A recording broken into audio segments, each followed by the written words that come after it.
Hey,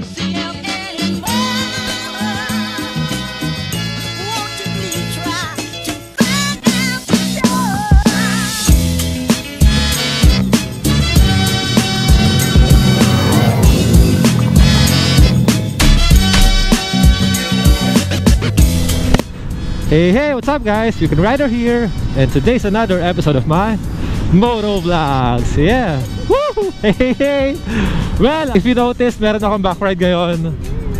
Hey, what's up? And right now, papunta po kami ng Baler together with my troop, FTRB and FTRG. Food Trip Rider boys and Food Trip Rider girls. O, ngayon, papunta kami doon. Si Eman, parating suki ng vlog natin tong si Eman eh. Ayan ayan. Papakitang gilas po siya mga kaibigan.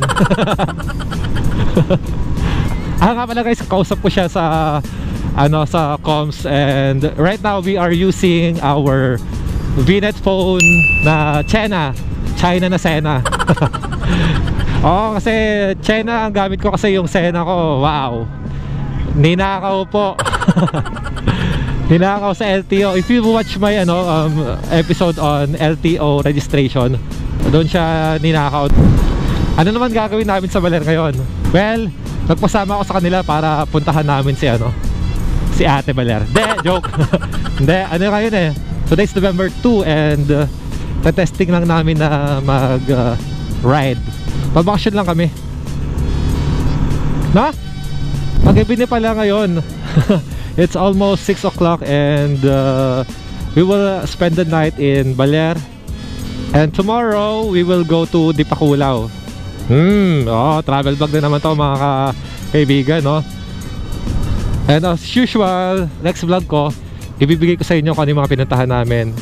Travel vlog yon. And then on my third vlog after this is yung gastos naman namin. Well, sabi ko sa inyo, Brad, sobrang tipid ng ride namin na ulit na to. Pares kami 200cc and eco mode na naman kami, di ba? Eco mode tayo mga kaibigan. Sige lang, curve daw sabi niya. Oops, oy. Lalampas sila. Hey! Hello po. Hi ka naman sa vlog ko. Hi.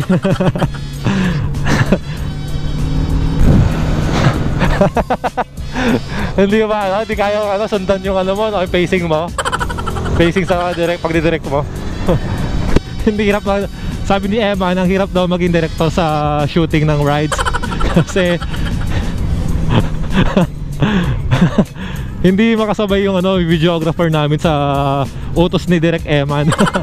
Kasi nagpapatake ako ng picture or ng video pala, para maibigay sa inyo kung ano yung tsura namin itong friend ko. Soulmate? She's not my soulmate. Yan, ito pala guys. Ito kami. Okay na. Sige, okay na yan. Nasa stress na si si Shin.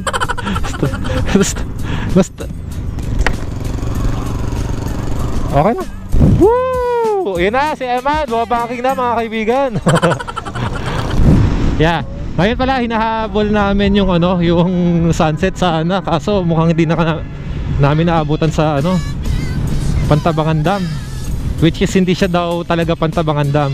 Kasi may may nagko-comment sa videos ko na hindi daw siya Pantabangan Dam. So sorry na po, hindi ko po alam kung ano yun.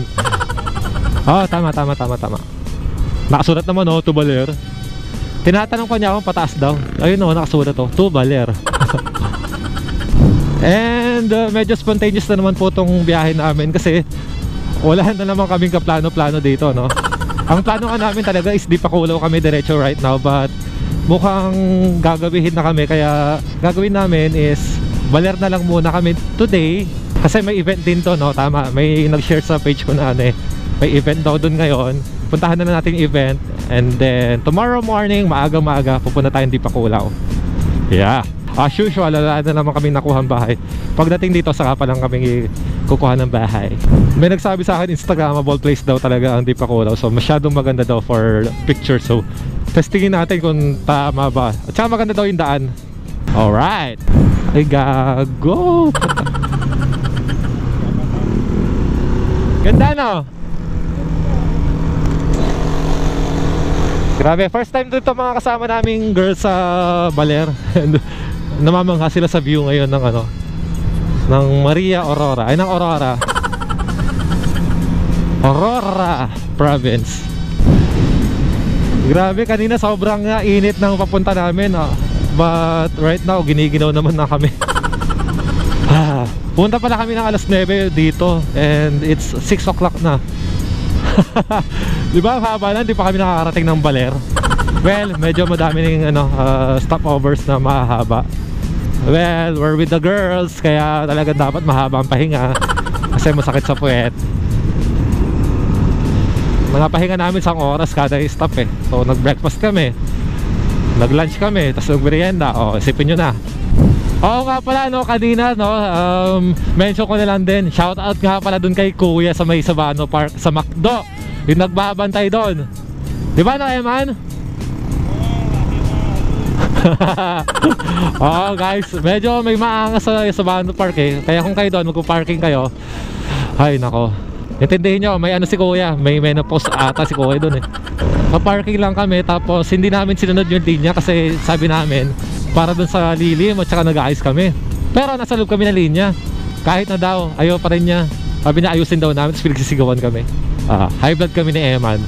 Ay nako, wala. So yun lang, no, yun lang naman yung highlights ng araw namin today. And wala pa naman so far, kasi sa buong araw na biyahe namin, yun lang talaga yung tumatak eh, si Kuya sa Sabano Park.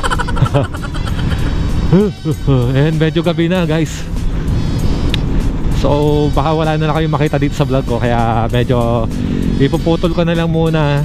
And pagdating sa Baler, video ko ulit ha. And nga pala, no, gabi na siya ngayon and malamig, di ba? Sabi ko sa inyo, pag malamig yung katawan mo nag-iinit and yung hininga mo umiinit din. So pag ordinary lang yung visor mo at wala siyang anti-fog, anti-hydrophobe, something like that, sigurado ano na agad yun, no? Moist na agad. But thanks kay Vipro, kay VTech, kay Sunny, tignan nyo to. Putex, parang mamamatay lang talaga eh. Yun, wala siyang okay pa rin. So talagang protective siya.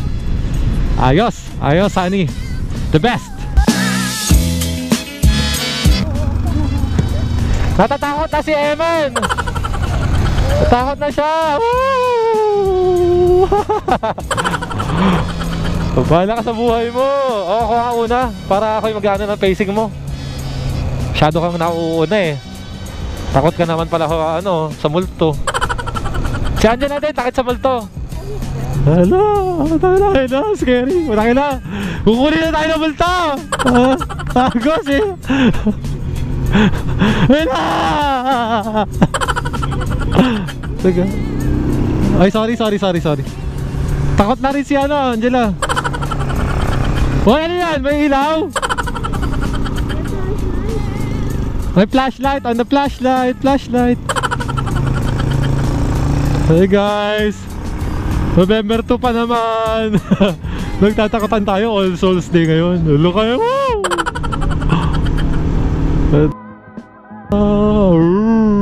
Ito ang gabi ng lagi. Sementero sa kaliwa. Tingin sa kaliwa. Andala, tingin. Andala, tingin. Taka na mga mga bakla. May aswang Aswang yun. Yun no, Baler na. Dami nagpi-pictures. Kuya, saan na po tayo? Ay, hindi ko alam eh. Hindi mo alam? Hindi ko kasi mabasa ko yan eh. Hindi kasi ako taga dito eh. Alam ko iba kasi dito, di ba? Okay, no, so dumating na kami ngayon sa... Saan ba to? Yan.